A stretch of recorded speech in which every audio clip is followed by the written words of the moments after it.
తాకట్టులో ఉన్న బంగారాన్ని విడిపించి ఆ రోజున్న మార్కెట్ ధర కట్టి మిగిలిన డబ్బును మీకు అందిస్తుంది కొమ్మూరి గోల్డ్. ఇప్పుడు ఏంటంటే మీరు అన్నారు జాన్వీ కపూర్ మేడం వెనకాల ఉండి సీన్స్ కూడా కొన్ని చెప్పారు.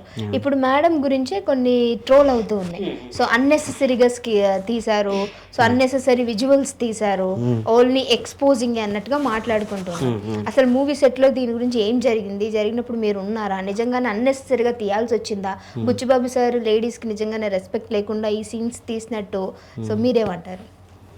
అది మేడం మనం కథ అనుకుంటాం, ఆ కథ ప్రకారం దానికి సీన్స్ ఒక్కొక్క సీను ఇలా కొన్ని 3, 4, 5 రకాలుగా అనుకుంటారు. ఆ సీన్స్ బట్టి వాళ్ళు తీశారు, కానీ అది వల్గర్గా చూపించాలని అసలు కథ ఎంత అలాంటి కథ మళ్ళీ బుచ్చిబాబు సార్ తీయాలన్నా చరణ్ బాబు సార్ చెయ్యాలన్నా అలాంటి కథ మళ్ళీ రాకపోవచ్చు అని నా ఇది. అక్కడ వల్గరు కొంతమంది ఉంటారు మేడం, అది వాళ్ళకి నాలెడ్జ్ కానీ ఇది అది మనం కథ సినిమా చూసాము, దాంట్లో డెప్త్ ఆ డైలాగ్స్ చాలా డెప్త్గా ఉంటాయి మేడం. మొత్తం ఫ్యూచర్ కాదు, సంథింగ్ ఇంకేదో ఉంటుంది మేడం. అలాంటి టైప్ ఆఫ్ డైలాగ్స్ మళ్ళీ పుడతమ్మ ఏటే చేసేయాలంతే. చాలా ఆ డైలాగ్ మేడం నాకు ఇప్పటికీ నా కళ్ళలో నీళ్ళు తిరుగుతాయి. నేను సింగిల్గా ఉంటే నేను ఆ డైలాగ్ బాగా ఆలోచిస్తాను అనమాట.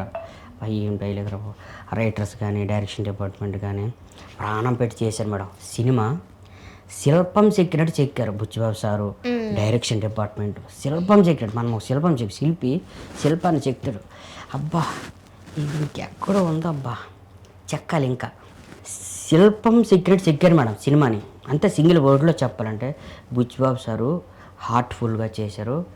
చాలా చాలా చాలా డే అండ్ నైట్ డిపార్ట్మెంట్ అంతా లొకేషన్ మేము చూసాం మేడం. అబ్బా చాలా కష్టపడ్డారు మేడం.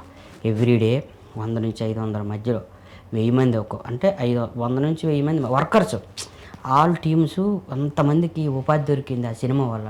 ప్రొడ్యూసర్ నిజంగా సతీష్ సారు